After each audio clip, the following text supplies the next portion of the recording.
Hi friends, బాగున్నారా? ఈరోజు నేను అల్లం మామిడికాయ తురుము పచ్చడి ఎలాగ చేయాలో చెప్తానండి. దీనికి కావాల్సిన పదార్థాలు నేను డిస్క్రిప్షన్లో వేస్తానండి. ఇప్పుడైతే కేజీన్నర బెల్లం తీసుకొని మిక్సీ జార్లో వేసుకొని మెత్తగా పేస్ట్ పట్టుకొని ఒక బౌల్లోకి మార్చాలండి. ఇక్కడ 3 మామిడికాయలు పెద్ద సైజు తీసుకున్నామండి. పైన తొక్క తీసేసుకొని తురిమేసుకొని ఒక బౌల్లో పెట్టుకున్నామండి. ఇంకా అల్లం అయితే 1/2 కిలో తీసుకున్నామండి. తీసుకుని 1/2 కిలో అల్లంని నీళ్ళల్లో వేసుకొని శుభ్రంగా మట్టి అంతా పోయేటట్టు దాని తొక్క అంతా తీసేసి తడి లేకుండా నీట్గా కట్ చేసుకొని పెట్టేసుకొని ఉంచామండి. ఒక బాండీ పెట్టేసుకొని ఆ బాండీలోకి ఒక 2 టేబుల్ స్పూన్ నూనె పోసేసుకొని వేరుశనగల నూనె పోసామండి. ఇక్కడ వేరుశనగల నూనె పోసేసుకొని ఈ కడిగి ఆరబెట్టిన ముక్కలు ఉన్నాయి కదండి, అల్లం ముక్కలు బాండీలో వేసేసుకొని మనం దీన్ని వేయించాలండి. మరీ అంత వేపవసరం లేదండి, పచ్చివాసన పోయేదాకా వేపితే సరిపోతుందండి. తర్వాత అడుగు అండకుండా చూసుకోవాలండి, బాగా తిప్పుతూ ఉండాలి. ఈ అల్లం మామిడికాయ పచ్చడి అనేది చాలా మంచి టేస్ట్ ఉన్న రెసిపీ అండి. ఇదివరకు ముందు అల్లం చింతపండు వేసుకునేవాళ్ళు, ఇప్పుడైతే తీసేసి అల్లం మామిడికాయ చేసేసారండి.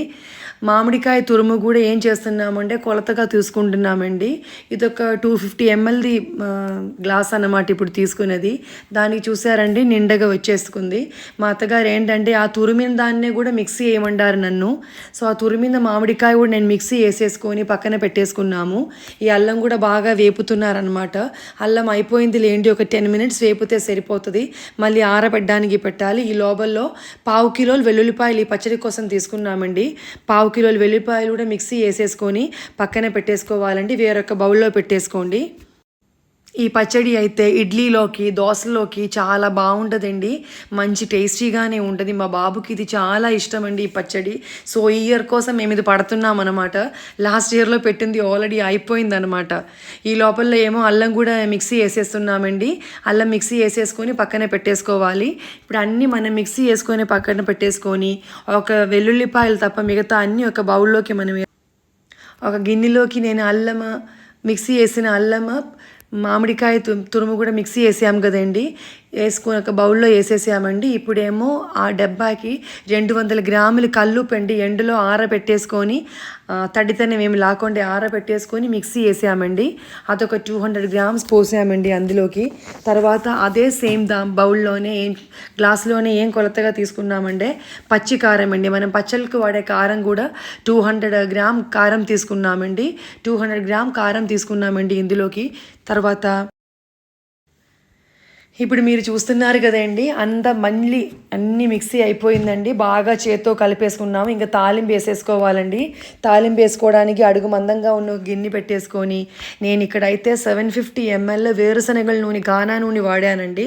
ఎందుకంటే మన వేరుశనగల నూనెతో పచ్చడి పడితే మంచి టేస్ట్గా ఉంటుంది, మంచి వాసన అండి. నూనె వేగిన తర్వాత అందులోకి నేను ఇక్కడ ఒక 10-12 ఎండుమిరపకాయలు తొడియం తీసింది వేసామండి. ఎండుమిరపకాయలు వేయిన తర్వాత అందులో ఎండుమిరపకాయలు వేసామండి. అందులోకే 3 స్పూన్లు ఆవాలు, 3 స్పూన్లు శనగపప్పు, 3 స్పూన్లు మినపప్పు వేసేసామండి.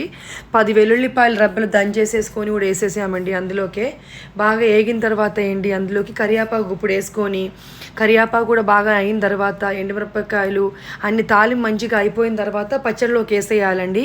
పచ్చడిలోకి వేసేసుకొని బాగా కలపాలండి. ఇలా చూసినప్పుడు మీకు అనిపిస్తుంది బాగా ఎక్కువగా నూనె ఉంది అలా మీకు అనిపిస్తుంది, కానీ అలా లేదండి. దానికి సరిపడగానే ఉండదండి. మీకు ఈ వీడియో నచ్చితే షేర్ చేయండి, సబ్స్క్రైబ్ చేయండి, లైక్ చేయండి. ఈ పచ్చడి చాలా బాగుంటుందండి, అందరికీ నచ్చుతుంది. మీకు ఇది 1 year దాకా యూస్గానే ఉంటుందండి. చాలా మంచి రుచికరమైన పచ్చడి అనమాట. మామిడికాయ తురుముతో కూడా ట్రై చేసి చూడండి.